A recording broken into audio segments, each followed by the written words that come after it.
Howdy, dream cowboys. Welcome back to the Westworld Fan Podcast Season 1 recap. Today we're going through Season 1, Episode 9, The Well-Tempered Clavier, talking about what we still like and what we're not into anymore. I'm Ryan.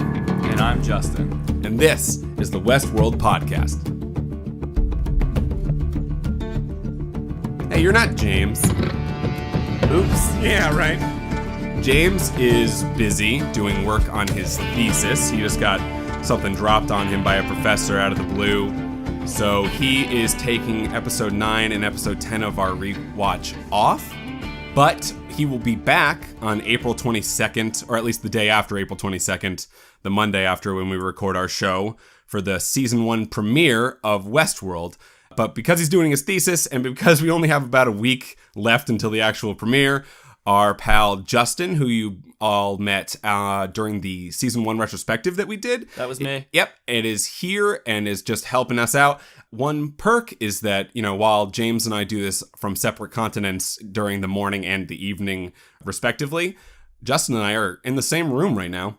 And you smell good. That's false. So. Correct. Okay. One thing I did learn this week, which I talked to Justin a little bit about prior to recording, is that James definitely has a harder job than I do. All I have to do is just hear what the plot is, and then I say something dumb after. James actually has to keep everything together and move things along. It's a job I've never had to do, but I will be taking that role this week, and Justin will be taking over my role, which, Justin, you have a lot to live up to. You don't. You actually don't. I'm awful at it. So I'm going to plan for easy. It is easy. I swear to you, it's easy peasy. It's going to be fine. Jeffrey Wright was nominated for this episode. Bernard, or Bernard, as Tandy Newton's Maeve calls him. Bernard. Yeah. He was nominated for this episode, episode 9. I mentioned last episode that you can only, apparently, I guess, for the Emmys, nominate one person per episode.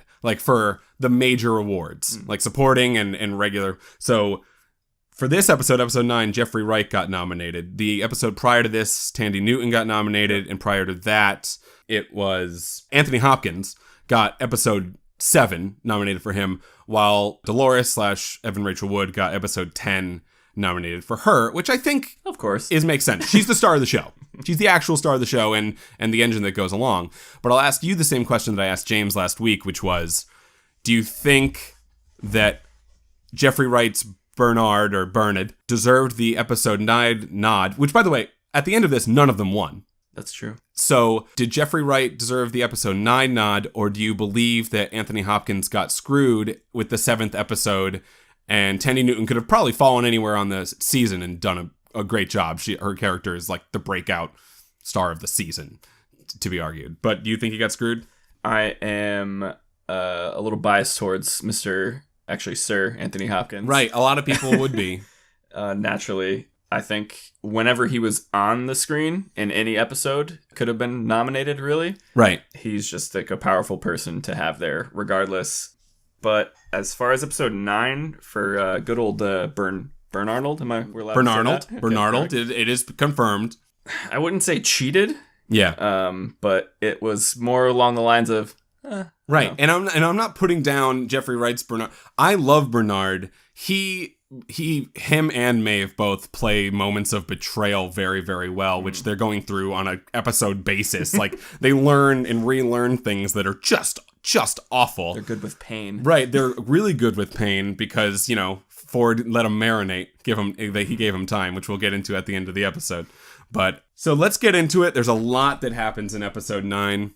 But before we get to the actual episode, I have to talk about the creators of Westworld recently, I think a day or two ago, did a Reddit AMA, Jonah Nolan and Lisa Joy. They answered a bunch of questions, but I think the best thing that came out of it, hands down, was they posted something to the effect of, hey, you guys try to pick apart episodes all the time. You know what we're going to do? We're just going to post in a YouTube video telling you every twist and turn of season 2, so you'll know exactly what's right and what's wrong. If you don't want to watch it, you don't have to, but if you do, you can. And Reddit kind of, at the same time, were like, no, don't do it. But they did it anyway. But as it turns out, and as I hopefully kind of predicted in my heart, / like what I wanted, but actually I didn't even predict how good it could have been, because they actually rickrolled us. See, the thing, not only was the rickroll itself so good as far as from, the film and the music perspective, but the fact of the matter is that rickroll came in, it was a meme, and it had its heyday, it had its time. It's dead. It died. It's dead. But they brought it back. I don't know if it's brought back, but my God, this should be the end. They redefined it, is what they did. 100%. And at the same time, Evan Rachel Wood can sing, and Clementine Pennyfeather, best name, Angela Safarian, can play piano. It looked like she was sight reading, like, yeah, this isn't just another thing I can do perfectly.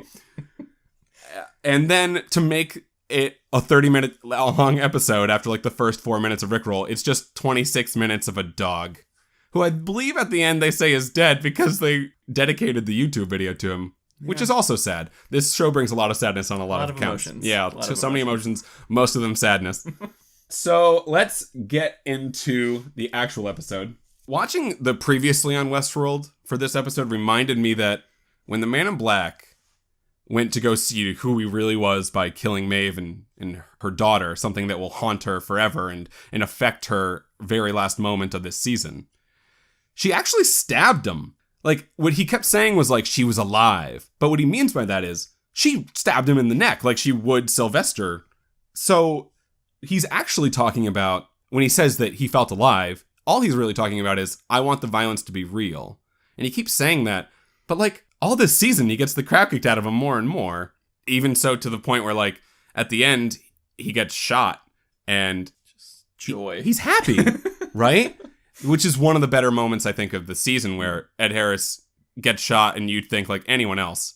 Like, if you got shot, would you smile? No. Nope. I think I wouldn't react for about maybe... I'd give myself 3 to 4 seconds of just pure shock. Right. And I would then probably wail a little, at least. Within the past 2 days of that moment, he got almost hanged by a horse and got the crap kicked out of him in the church by Dolores, which is, actual violence as well. He got his head smashed into a rock by Angela, the person. Yeah, her name. I never remembered her name. Yeah, played by Tallulah Riley, who first met him in Logan at the park 30 years prior.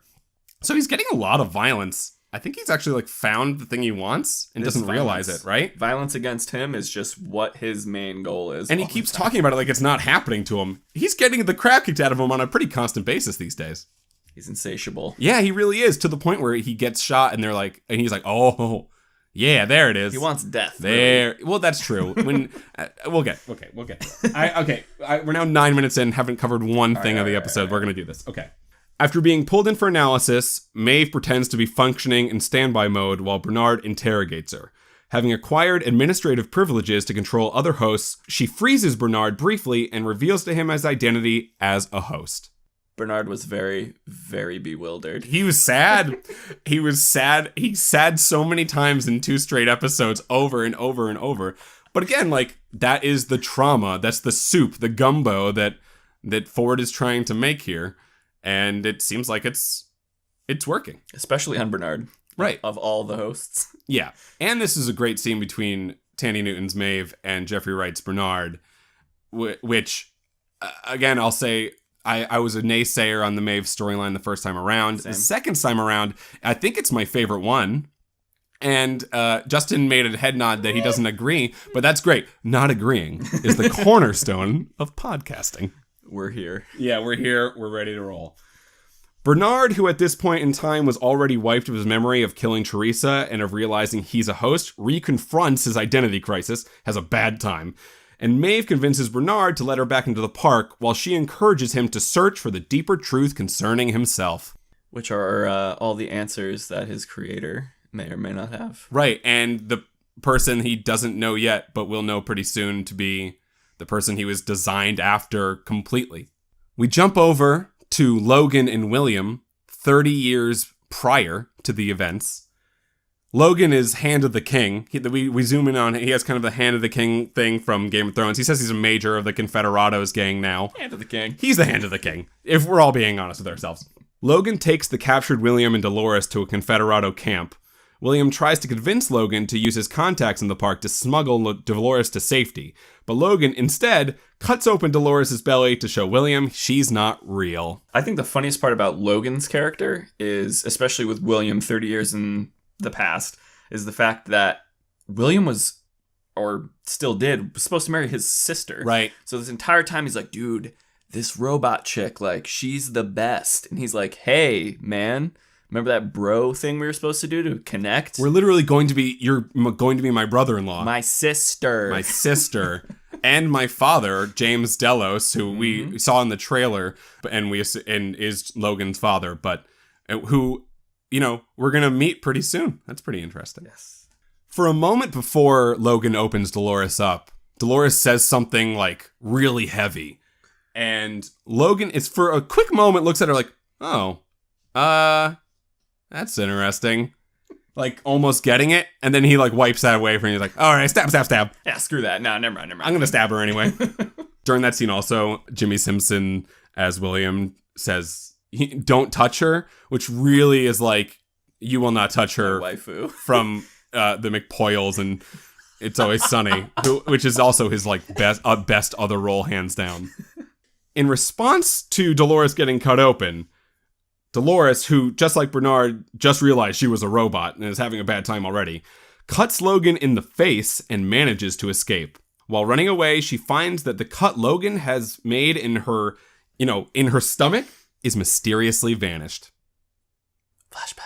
It's a flashback. It's 2 different times, which is like, on the second time through, you're like, it's much more clear. They're like, okay, she's just doing this a bunch of times, and we're seeing 2 separate ones of those. But the first time through, I was just like, oh, she's magic. She's a wizard. She's a wizard.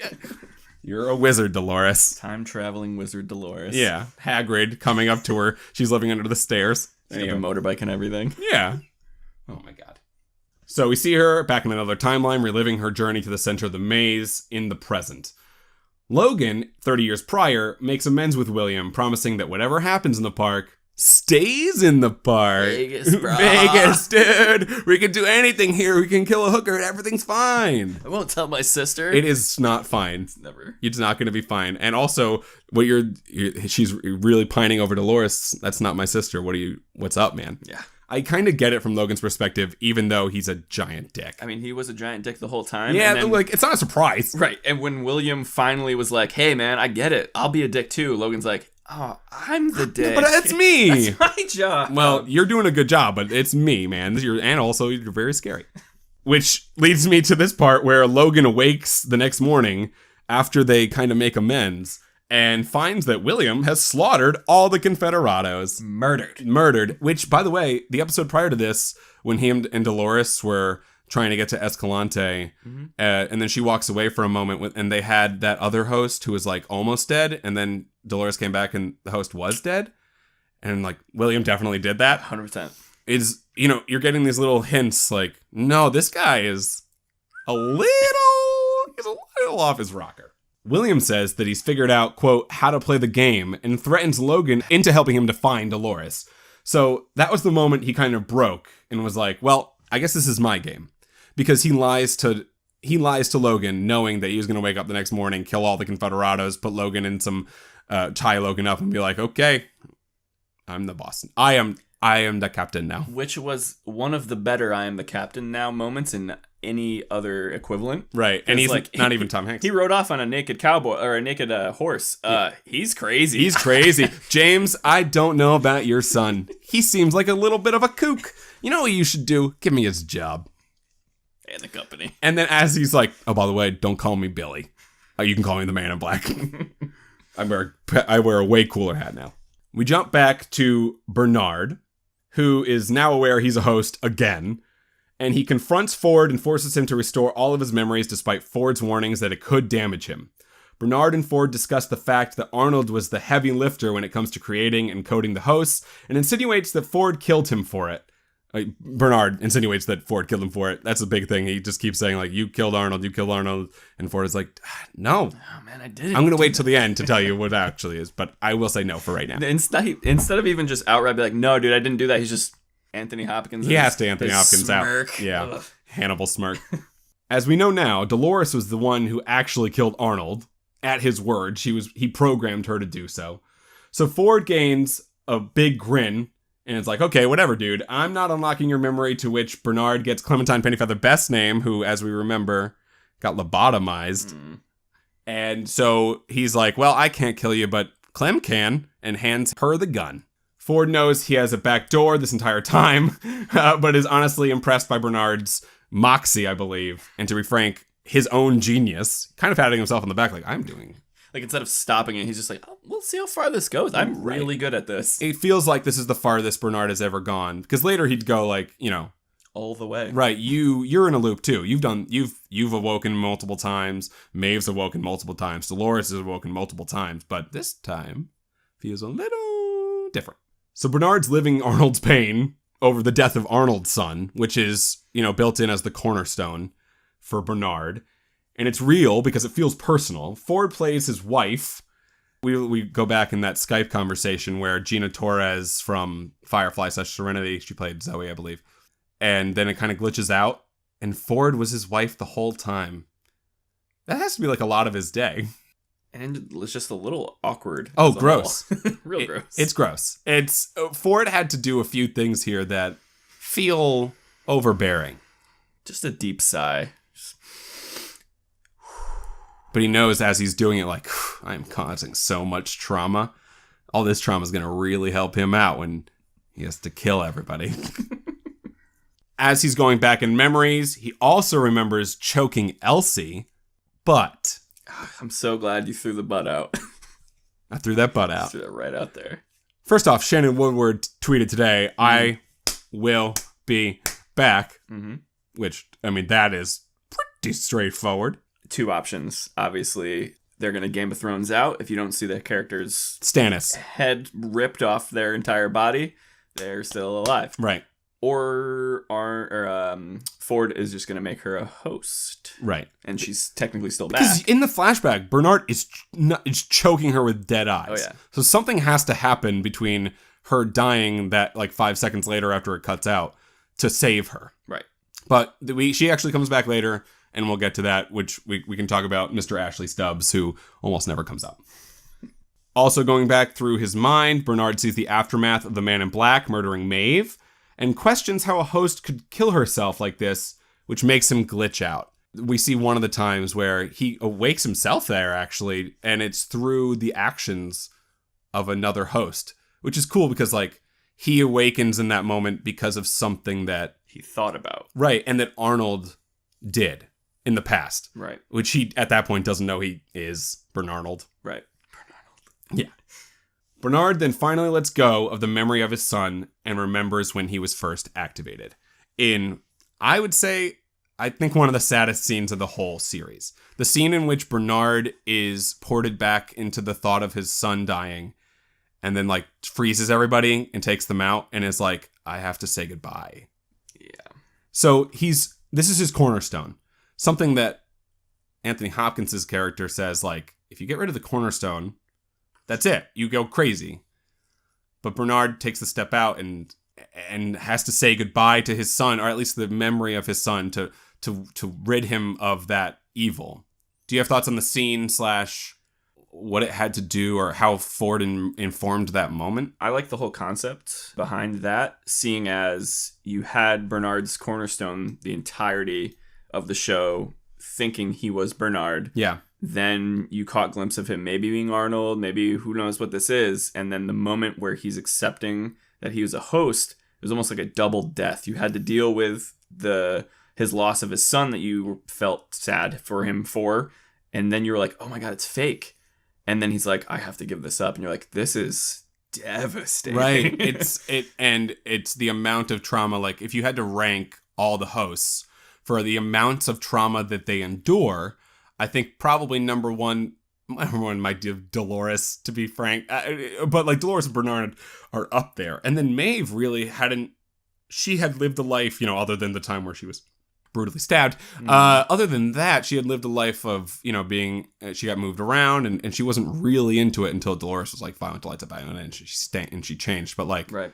That's why Maeve's storyline, I think, is one of my favorites of this season, because we see all of it. Right. From the beginning to Super Maeve. Super Maeve. Right. Super Maeve off the train. Oh my God. Oh yeah, we're gonna talk about the train. I love the train so much. The first time I hated the train. Second time, love the train. We're gonna get to that. Bernard, in another flashback, sees how Ford bestowed the name upon him of Bernard, and shows him a picture of himself and Arnold upon which Bernard is based. Finally learning the truth, Bernard declares that he will rebel against Ford and free all of the sentient hosts.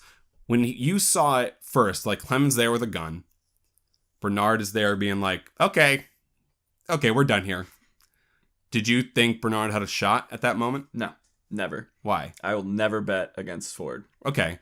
Because at the beginning, Ford was a crotchety old man who kind of felt insane and kind of felt like if he got fired, it would be for just cause. But at the end, this is a tough question to ask in episode 9. I think in episode 5 or 6, it would be a more interesting answer. But now that we know that like Ford is the cook, the dude, of everything, of all of this, because he's had 30 years to think and reflect and be like, oh, I was wrong. Mm-hmm. How do I fix this? That he's thought of everything. He's the guy, and I don't know if you want to. I think it would pertain more to episode 10. So I'm going to hold back on the total thought, but fact of him kind of doubling back on his view of real Arnold before he was Bernarnold was probably one of the more interesting twists of a character line. Ford explains to Bernard that the self-aware hosts would not survive if set free. He quotes, "Humans are alone in this world for a reason. We murdered and butchered anything that challenged our primacy." Bernard attempts to kill Ford, but Ford uses a back door in Bernard's code to disable him and Clementine. The whole time. He knew. He's a mastermind. He knew. Don't bet against him. No, I wouldn't. Well, I can't now, I guess, technically. Yeah, I know, maybe. I know. This is so many vagaries in one show, but it's the show's fault. It's not our fault. Ford laments that he built Bernard in Arnold's image and allowed him to become self-aware in the hopes that he would willingly join him, which Arnold refused to do also. Seeing that his experiment had failed, Ford forces the still-aware Bernard to commit suicide. Tough. So, and also Clementine's just kind of sitting there as a dead, just there, and doesn't even know this is going on. So, when he killed himself there, was Bernard dead to you? He was to me. I'll go back to the Game of Thrones theory on that. But he shot himself in the head. I know it was proven. Literally, he's been shot before, and they brought him back. But yeah. It's tough. Yeah, it's hard. Actually, he hasn't been shot before. He's about to get shot. He gets brought back by Maeve when she goes down there. But yeah, I thought he was dead. They're not dead until their head comes off. Yeah, I know. Okay. So, according to the trailer, Bernard clones are real, though. We saw in the season 2 trailer, and this is a thing I couldn't say last week because James hadn't watched the trailer, and if he's listening to this right now, I've just spoiled it for him. But in the season 2 trailer, what do you gotta do? In the season 2 trailer, Tessa Thompson's character Charlotte Hale comes upon like 5 or 6 clones of Bernard, inferring that this has happened multiple times, and he's gone through multiple iterations. And which means that Charlotte knows now that Bernard's a host. But also, right before Robert Ford has Bernard shoot himself, and he kind of does another voice Bernard does. It kind of feels like Arnold talking through him for a moment. Like a Ghost in the Shell kind of thing. But even that voice couldn't save him. Now, did Robert Ford do this knowing that Maeve would... I mean, he wrote the Maeve thing that Maeve would go down and save him, right? Yeah, because he had to. Because then Bernard shows Maeve all the things, and Maeve's like, nah. But all of that had to happen to get Maeve to where she was. So I think Ford had to have known that he was going to come back to life again. I mean, maybe, and this could be Anthony Hopkins just doing a wonderful job at making me feel comfortable in whatever he's doing. Yeah. As him just knowing everything. And anything that happens inside the park, I'm more prone to just go, no, he knows. He knows what's going on. Right. He's got it. So he knew he wasn't saying goodbye to his friend. No, not at all. Not for the last time. And this has happened over and over and over again, just like a lot of the other loops have. Right. And that is for a reason. It's the gumbo. I'm going to keep saying it's the gumbo. The gumbo until we get to the gumbo. It's the gumbo for the gumbo. I'm hungry. Let's do it. Okay. Going back to Maeve, Maeve meets Hector back in the park and convinces him to help her escape when she correctly predicts his crew's actions and shows him the safe he stole is empty. Nothing in there, and there will never be anything in there, Hector. So you should help me, because you're great. And in that moment, he just... Yeah. He was like, yep. He's an outlaw. He's like, yeah, sounds good. Perfect. Murdering? Cool.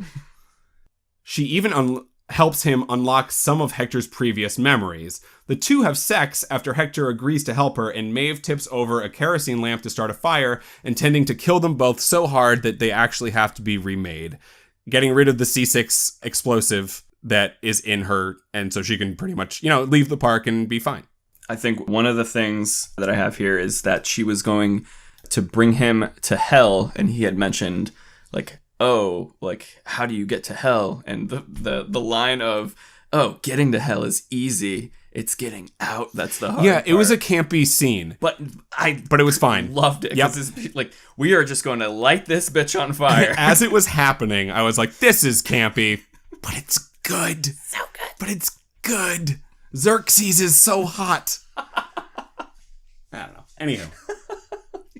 Hector has a telling line here where he says, we've been here before, though. He says that. Mm-hmm. He knows in his brain, and when it all comes back, he's like, oh, we've done this. Oh, like everybody else, we've done this multiple times. Implying that the truth that we know now, even this was scripted by Ford. Again, this is going to be a common theme of these two episodes. Like, Ford, check. I think a really interesting part of this scene, though, that I gained on the second watching was that those were two as close to sentient robots as possible, and they were burning themselves to kill themselves. Maeve knew that, it was written for Maeve that she had to be, burned, so they remade her. But it felt like when they were having that sex in the tent, they were intense in a tent. It felt like they were making a decision for the first time. Like it was two almost people deciding to have intercourse, and it's not written for them, but I don't know, because it could have all been Ford, but it felt like the two actors, at least, it felt they were confessing to each other that this was real for the first time. Right. And I don't, it's hard to believe or understand that, even though I'm just majorly in Camp Ford, for sure that he's behind everything. He knows what's going on. As far as two robots I guess you could write it, but that, like you said, the actor's performance made it feel like it was they know what's up. They're doing this purposefully. This is their first sentient sex of their entire lives, and so they're like, oh, cool, this is different. This is not awful. No, right. I get it. I get this now. Going back to Teddy and Wyatt and the Man in Black 30 years, or at least in the present, Teddy, still convinced that Wyatt forced him to kill his own men, has a flashback of himself killing the townspeople of Escalante, including Angela. The Man in Black remarks that Teddy screwed them as they found the one person who could lead to the center of the maze. He just had a memory glitch and totally messed it up. Angela remarks that Teddy is not ready to join them yet, but perhaps in the next life, and stabs and kills him in the present. Teddy dies again. He'll never learn. No. I watched Jimmy Simpson recap Westworld recently in under 6 minutes. It's on the TV over there. I watched it very recently. I glanced. Right.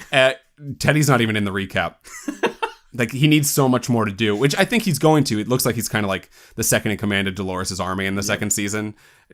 Teddy would do anything for you, a Ford line. He doesn't need to be sentient. He just needs to be helpful. Yeah. In any way, shape, or form. Exactly. When Wyatt / Dolores returns, you'll be by my side in the city swallowed by sin, which is a line, I think, in the trailer by Dolores, and we see, or not in the trailer, but a line from this season, and we see Teddy by her side in the trailer for the second season. After being knocked out by Angela, the Man in Black wakes up the next morning to find a noose around his neck, leashed to a saddle of a horse, which is like a fun little side quest that Ford wrote exactly for him. Don't die. Right, he's like writing harder quests for an expert level player. He grabs the knife which Angela stabbed Teddy with and frees himself just as the horse gallops away. Right afterwards, he encounters Charlotte, who walks up to him, and who, whilst trying to gain his vote to remove Ford, reveals him to be a longtime member of the board of directors and the majority stakeholder of Delos. And as the majority stakeholder of Delos and someone who is in a position to make crazy decisions with a lot of money, I thought it was hilarious, his attitude. Like, hey man, we need this vote. Like, what are you going to vote? I don't care. In the retrospective, you actually had a line that was like, "Get out of my room, Mom."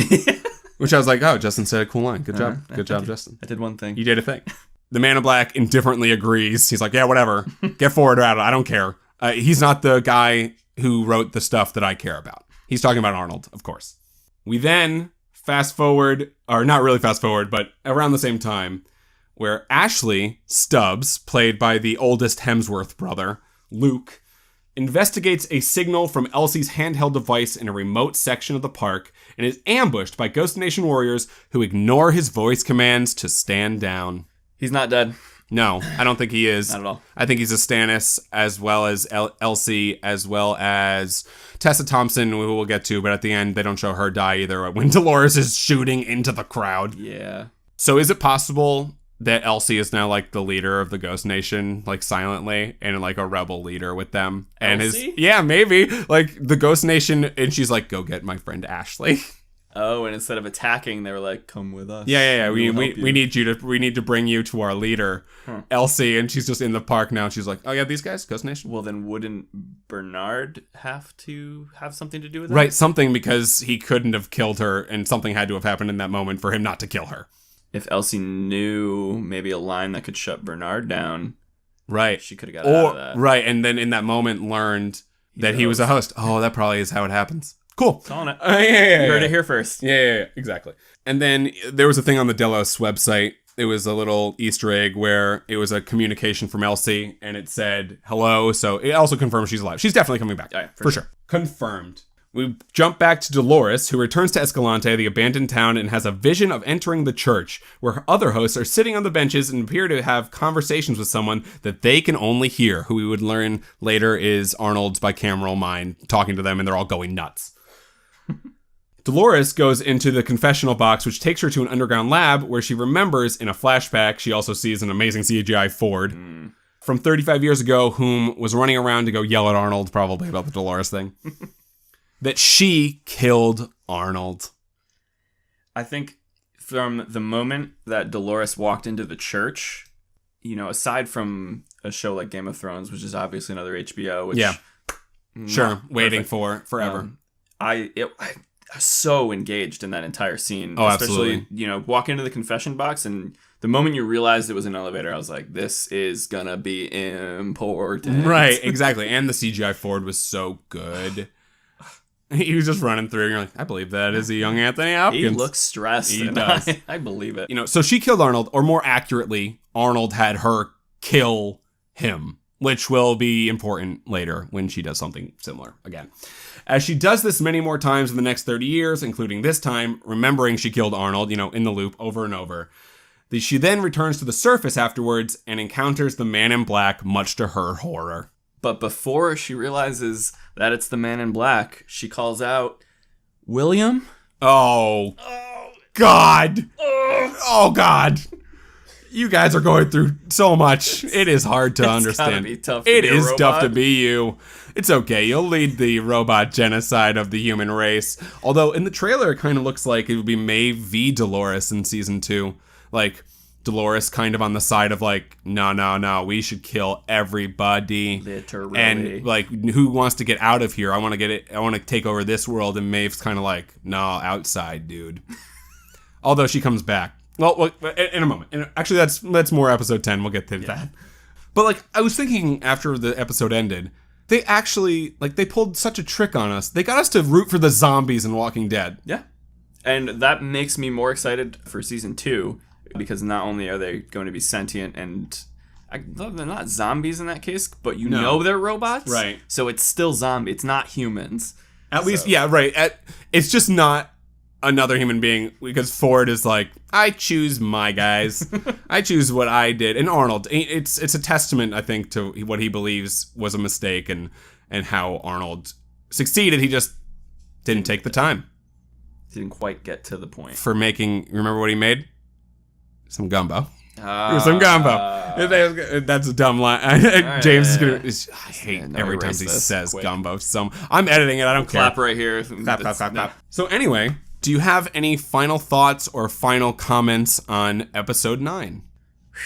Anything in your notes you want to go? You didn't get to say, or I just have a bunch of wording that Yeah. I definitely worded better than you, but, it's fine. Wow. I used the word donked, so I think That's that true. that would have been They got donked. Who got donked? MIB. Yeah. When, Man in Black. Well, after Teddy's useless ass got stabbed, Right. and she was like, all right, you too. And he's like, yes! Oh, God! Yes. My favorite. And he got slammed into a rock. He got donked. Yeah. Any takeaways from episode 9 or... I'm just looking to get an episode 10. Let's go to episode 10, Straight to the gumbo. which we're going to do right when we're done with this one. So hold on to your horsies, and then they're all hold on. Westworld joke. Yeah, a Horses. little bit. It's West, but it's mostly like a robot show. That's fine. Anywho, continue this on next time when we watch season 1, episode 10. I believe it's called The Bicameral Mind, the finale, as we prepare for the April 22nd premiere of Westworld. Thank you for joining us once more. Go like us on iTunes. Go see on SoundCloud. And now, thanks to our listener Lauren, who asked us to get on Stitcher. We're on Stitcher. What's a Stitcher? We're on it. I don't know. We're on. No, it's fine. It's on SoundCloud. It'll be fine. We're gonna be on Spotify someday too, but it costs money, and we're gonna do it. It'll be fine. Anyways, join us next time, and thank you for being here, both Justin. Thanks. And he'll be back next time, too. I'm Ryan. I'm Justin. And this is the Westworld Podcast.